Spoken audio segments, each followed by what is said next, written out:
Hello, church family. Welcome to today's Sunday school lesson. We are in session 6 entitled Unwavering Determination. And our key idea this week is Caleb followed the Lord completely and received what God had promised him decades earlier. And we're in Joshua chapter 14, verses 1 through 15. We're going to start off by asking the question, what have you learned about trusting God's timing? For me, God's timing has very much throughout my life not been my timing. When I first came to Emory Baptist Church, many of you who were there in 2019, when I was first hired on as a 25-year-old, I was in a relationship with a woman that I had been in a relationship with 3 years at that point. And 2 weeks after moving to Emory and getting what I thought was the start to our life, we weren't married yet, we weren't engaged yet, but that was the plan, that was the goal. And so 2 weeks into me doing the thing that I thought I was doing right to, getting established, trying to start a home so that we could, get married and start a family. 2 weeks into all of those plans, she broke up with me. And many of you were beside me and came alongside me during that time. And I remember thinking to myself, God, what was the point then? If if not for this to be the beginning of my future with this person, why why allow me to go through all this, and why let me now be alone? I know no one in Emory. I was brand new. All of my friends lived in either the Longview area or back home in Mount Vernon, or where my parents lived in Lindale and Sulphur Springs at the time, or Paris actually at the time. And I was alone. I had no friends in Emory. I had just moved here, and there was a long time of searching and trying to learn to trust God's timing. And you know the story. Many of you were helpful and instrumental in making sure that Grace and I could date long distance when she still lived in the Houston area, and she would come up and she would stay with church members. On the weekends until she moved to Paris. And then even after she moved to Paris, she would come to Emory on the weekends and stay with the Westmorelands specifically, but also I think there were other church members as well who were able to put her up for a couple of nights, as well as my mom and my parents. But anyway, I had to wait on God's timing because what I thought was going to come to pass didn't. And God's timing is not my timing. It wasn't in his plan for me to be married as a 26-year-old, or so, for example, but rather as a 27-year-old. I got married and as at 27 in March of 2020, March of 2021. I would turn 28 later that year. But I had to have patience. I had to wait on God's timing and trust him for his plan. And his plan is so much more perfect than I could have ever orchestrated myself. I have a wonderful wife. I have a wonderful marriage. I have a beautiful, perfect little boy. And we love our life. And I would not have all of this if it were in God's plan to marry someone else. It would probably be a great life. I'm not going to disparage that at all, but it would not be what I have today. And I'm so thankful that I have what I have today because of God's timing. So a lot of us are like a little boy who prayed, God, give me patience and give it to me right now. See the oxymoron there. We need to learn to trust God's promises at the same time, trust his timing. For instance, thousands of years passed from the time God first promised the coming of the Messiah until Jesus was born in Bethlehem. Yet the Bible says God sent his son just at the right time in Galatians 4:4. We can depend on God to keep his promises in his perfect timing. So, our key idea mentioned the name Caleb. Now, if you are a Old Testament scholar and you enjoy Old Testament and biblical history, man, you know who Caleb is right off the bat. I had to remind myself who Caleb was. I knew he was, a friend of Jonathan's, or was with Jonathan way back as a spy, 40 years earlier or so, before Israel was doomed to wander the wilderness. And he was one of two that came back and said, no, we can take this. The other was Jonathan. So it was Jonathan and Caleb who came back to Israel and said, we can take on these adversaries. We can take on those who oppose us in Canaan, in the promised land. Yet Israel was afraid and turned away, and God sentenced them to walk for 40 years in the wilderness. So we're going to be reading about Caleb and what he says and about his unwavering determination and his unwavering faith in the Lord God. So let's begin reading in chapter 14, verse 1. The Israelites received these portions that the priest Eleazar, Joshua son of Nun, and the family heads of the Israelite tribes gave them in the land of Canaan. So this is a divvying up of the lands. And it's going to be the division of the land, of the inheritance that they had conquered so far. Their inheritance was by lot, as the Lord commanded through Moses for the 9.5 tribes, because Moses had given inheritance to the 2.5 tribes beyond the Jordan, but he gave no inheritance among them to the Levites. We'll get to that in a second. Because Moses, verse 4, the descendants of Joseph became 2 tribes, Manasseh and Ephraim. No portion of the land was given to the Levites except cities to live in, along with the pasture lands for their cattle and livestock. So the Israelites did as the Lord commanded Moses, and they divided the land. The descendants of Judah approached Joshua at Gilgal, and Caleb, son of Jephunneh the Kenizzite, said to him, you know what the Lord promised Moses, the man of God, at Kadesh Barnea, about you and about me. I was 40 years old when Moses, the Lord's servant, sent me from Kadesh Barnea to scout the land, and I brought back an honest report. My brothers who went with me caused the people to lose heart, but I followed the Lord my God completely. On that day, Moses swore to me, the land where you have set foot will be an inheritance for you and your descendants forever, because you have followed the Lord my God completely. As you see, the Lord has kept me alive these 45 years. So at this point, Caleb is an 85-year-old man. Many of us, or many of our church members, are not quite in their 80s yet, but several of us, several members that we have at Emory Baptist Church are in their 80s and approaching their mid 80s. Now, for you men who are watching this, who are in your mid 80s, I want you to imagine being Caleb, being a warrior at 85 years old, or 85 plus, and going through the wilderness at that age, walking through the wilderness for 40 years, and then going and not just scouting, but being a warrior and fighting for Israel. He did that. So he says, here I am today, 85 years old. Verse 11. I am still as strong today as I was the day Moses sent me out. God had kept him strong. My strength for battle and for daily tasks is now as it was then.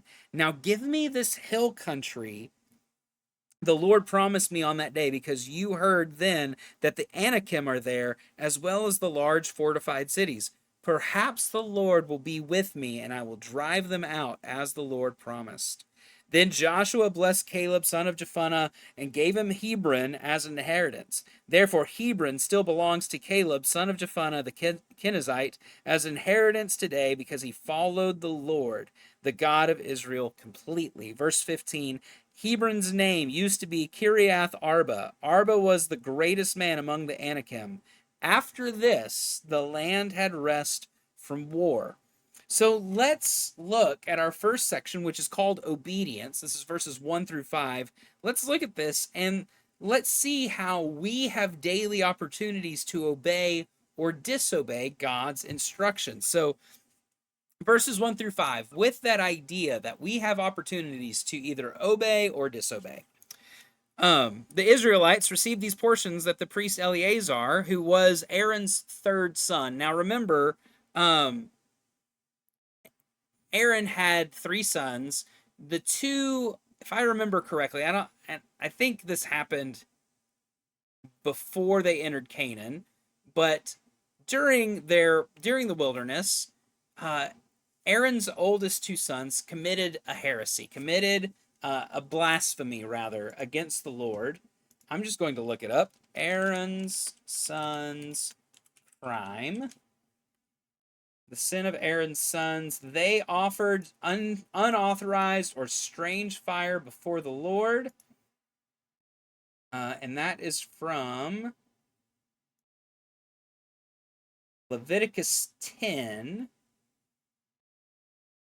which would have been while they were in the wilderness. So this happened while they were in the wilderness. So that left at least Eleazar, and when Aaron died, Eleazar became the high priest. Now, we talked about the Levites earlier, and I said we'd get to them later. The reason the Levites had no land possessions is because they are the priestly tribe of Israel. So the Levites were actually spread among the nation of Israel and living amongst the other tribes as the priests for those tribes that they were living amongst. So some would go with the Benjamites, some would go with Judah, the Judaites, some would go with let's see if I can think of any other, the Ephraimites or the Manassas. They would go with these other tribes and live with them and do their religious duties. And they had no land or possessions of their own, but they were given land for their cattle and places to live, cities to live in Canaan as an inheritance, but they themselves did not have an inheritance. So verse 2. Oh, sorry, still in verse 1. Joshua, son of Nun, the family heads, which are the leaders from each tribe. Previously, these folks would have served under the direction of Moses in the wilderness. And they gave them, so Eleazar, Joshua, and the family heads of the Israelite tribes gave them, the Israelites, in the land of Canaan, their inheritance by lot, by the casting of dice. They would cast the dice that would determine the city that the people would get, or the area that they would get. But they believed, and I still believe, that while man may cast the lot, the Lord determines how they fall. That's from the book of Proverbs. And so the Lord commanded through Moses for the 9.5 tribes, because Moses had given the inheritance to 2.5 tribes beyond the Jordan. So 2.5 tribes were actually settling outside of the land of Canaan on the east side of the Jordan, whereas the other 9.5 would be inside the Jordan, between the Jordan and the Mediterranean. So the tribes of Reuben, Gad, and half of Manasseh received permission to settle on the eastern side of the Jordan River. But he gave no inheritance among them to the Levites. The descendants of Joseph became 2 tribes, Manasseh and Ephraim. No portion of the land was given to the Levites except cities to live in, along with pasture lands for their cattle and livestock. So the Israelites did as the Lord commanded Moses, and they divided the land. So how is the dividing of the land in a demonstration of trust in God and his wisdom? Well, because they were all there. There's millions of people at this point. Excuse me. There are millions of people at this point in the nation of Israel. And so it would have been chaos if it had been every man for himself. But God designed it where it wasn't that way, where they were able to divvy up correctly the inheritance by lot as it was called for, and assign everyone a place to live, a place to settle in the land of Canaan. And trusting God that where they were going to settle was going to be good land, that no one was getting the short end of the stick, that everyone was getting land that was appointed not because somebody else was trying to be a land grabber and trying to take the best for themselves or hold the best back for their friends, but rather that God was appointing and God was assigning and God was rewarding the inheritance to the Israelites. So then our second section is devotion. We're going to see Caleb again introduced. This is verses 6 through 9.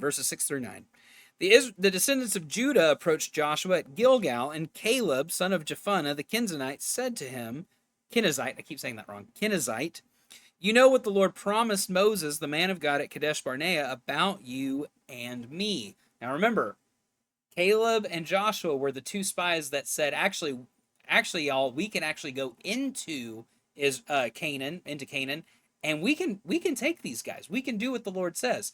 But it was Caleb's brothers that caused the people to lose heart and be punished. So so Caleb was a family head from Judah, and he had served as a faithful spy 45 years earlier, and God had blessed his faithfulness. Let's keep reading. My brothers who went with me caused the people to lose heart, but I followed the Lord my God completely. On that day, Moses swore to me, the land you have set foot will be an inheritance for you and your descendants forever, because you have followed the Lord my God completely. So, that word completely in verse 8, the Hebrew wording suggests that Caleb didn't leave anything out. Caleb was a true follower of the Lord, a true believer in the Lord, completely, over and fully and thoroughly. Nothing was left out. And so he followed the Lord completely. Completely, we would use the term sold out. We would use the term on fire. He was so devoted. He was so disciplined. He was so committed to the Lord and the Lord's plan that he hadn't missed anything. In everything, he followed the Lord. What does that look like today for us at Emory Baptist Church? What does it look like to follow the Lord completely? I don't know what that looks like for you as an individual, but for me, that means giving my best to the Lord day in, day out. Whether I am at work working on the plan for the next Sunday service, whether it's going to be going to preteen camp this next week and just making sure that I represent Christ in everything that I do with these kids, making sure that I share the gospel well, that I handle them well as we move these young boys and girls around camp together as a team from Emory Baptist Church, and that I, like I said, represent Christ well. That I am a good spiritual leader for these boys and girls while we're at camp, and I don't have a bad attitude, and I don't have, even though it's going to be really hot, they can have the bad attitudes, but I have to be the example. So I need to be the one who, even though I'm hot and I'm grumpy and I'm tired, I have to be in a good mood. I have to at least put on the joy of the Lord in those hard times.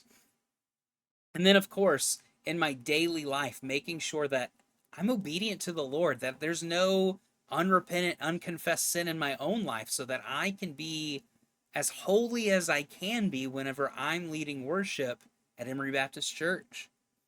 And so that's what it means to be fully committed, that I'm having my prayer time, I'm having my quiet time, I'm studying the word independently of anything that might be going on at Emory Baptist Church. That is mine, that I'm leading my family well, that I'm leading Tucker to love the Lord, that I'm leading my wife well, that I'm encouraging Grace in the Lord to be involved and to handle the stresses of motherhood and also working full time and all of those things. That is what devotion looks like for me, being devoted to the Lord, being devoted to my family, and being devoted to my church.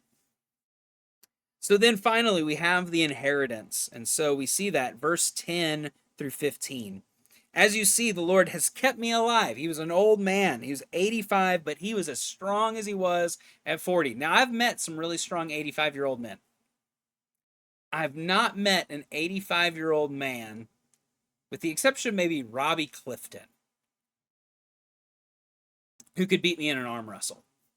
Robbie Clifton lifts some heavy metal every day, and I'm not particularly strong, but at 85, your muscles begin to fail. Your body begins to fight against you, and so I I think that I could probably beat in most 85-year-olds in an arm wrestle. I could be wrong. I could be thinking too much of my own strength, but at 32, I ought to be able to.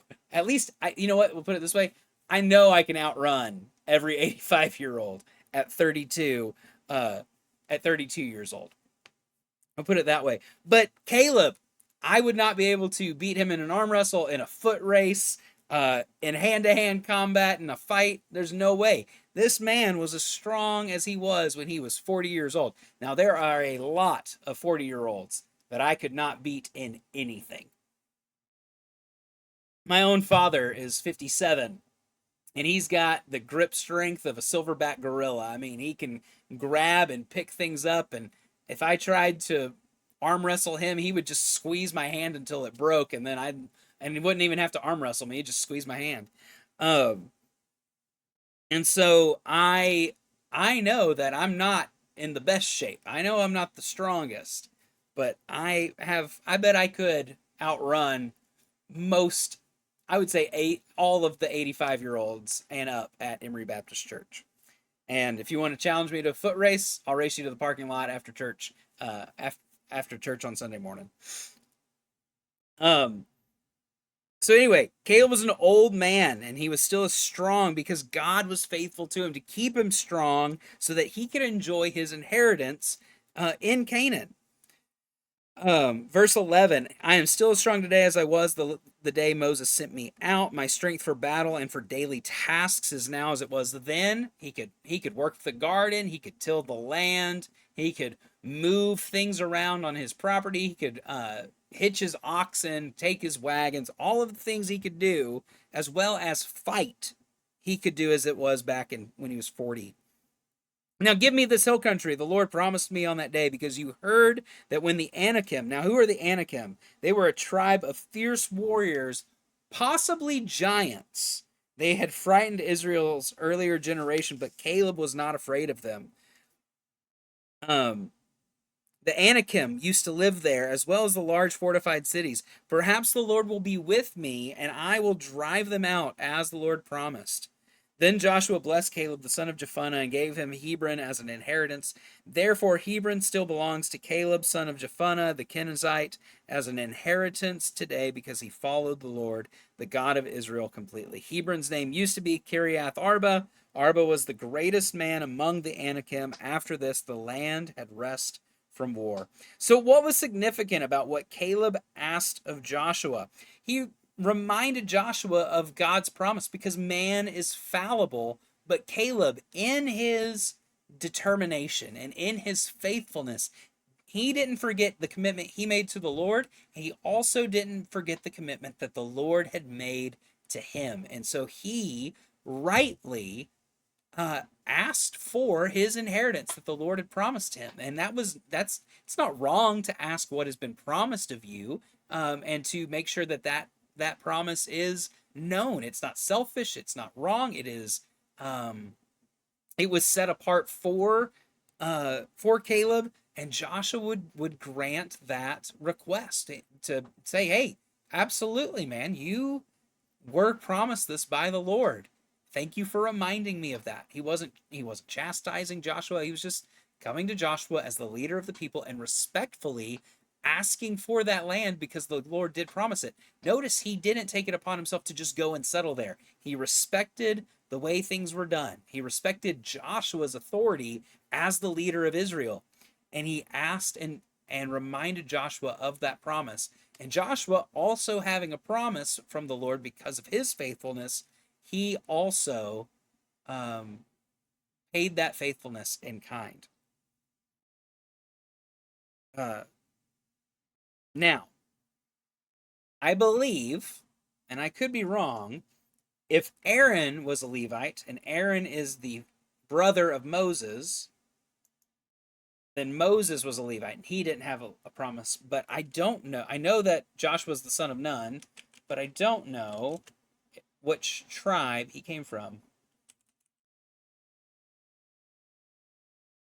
We're just going to look. Joshua was a successor to Moses, and he was from the tribe of Ephraim. Ephraim was a descendant of Joseph. So, so Joshua also would have had an inheritance. He was not a Levite. I'm going to Google that as well. Was Moses a Levite? It makes sense that he would be, because his brother was, and his brother was high priest. Was Moses a Levite? Yes, Moses was a Levite. He was a descendant of Levi, the third son of Jacob and Leah. Yes, very good. Logic proves correct. So the significance was that Caleb asked at all and was obedient in that. And then, which of God's promises do you rely upon when facing unknown challenges? For me, that promise is, "I will never leave you nor forsake you." And when I pray, I tell God that I know that. I say, "God, I know that you promise that you will never leave me nor forsake me. I don't know how I'm going to get through this, but I know that you will be with me." And God, I pray that you will see whatever it is, Grace and I, through this situation, that you will see us through this time in our life, that you will provide for us the resources we need as parents for Tucker. Um, and God, that because we know that you will be by our side through it, we trust you and your perfect plan. And that's a prayer that I pray often, that I know God's promise is to um, never leave me through the struggle. He doesn't promise me not to go through struggles. He promises me to not. He promises to not leave me during those struggles. Which, you know what? At the end of the day, if God is on my side, then who can stand against?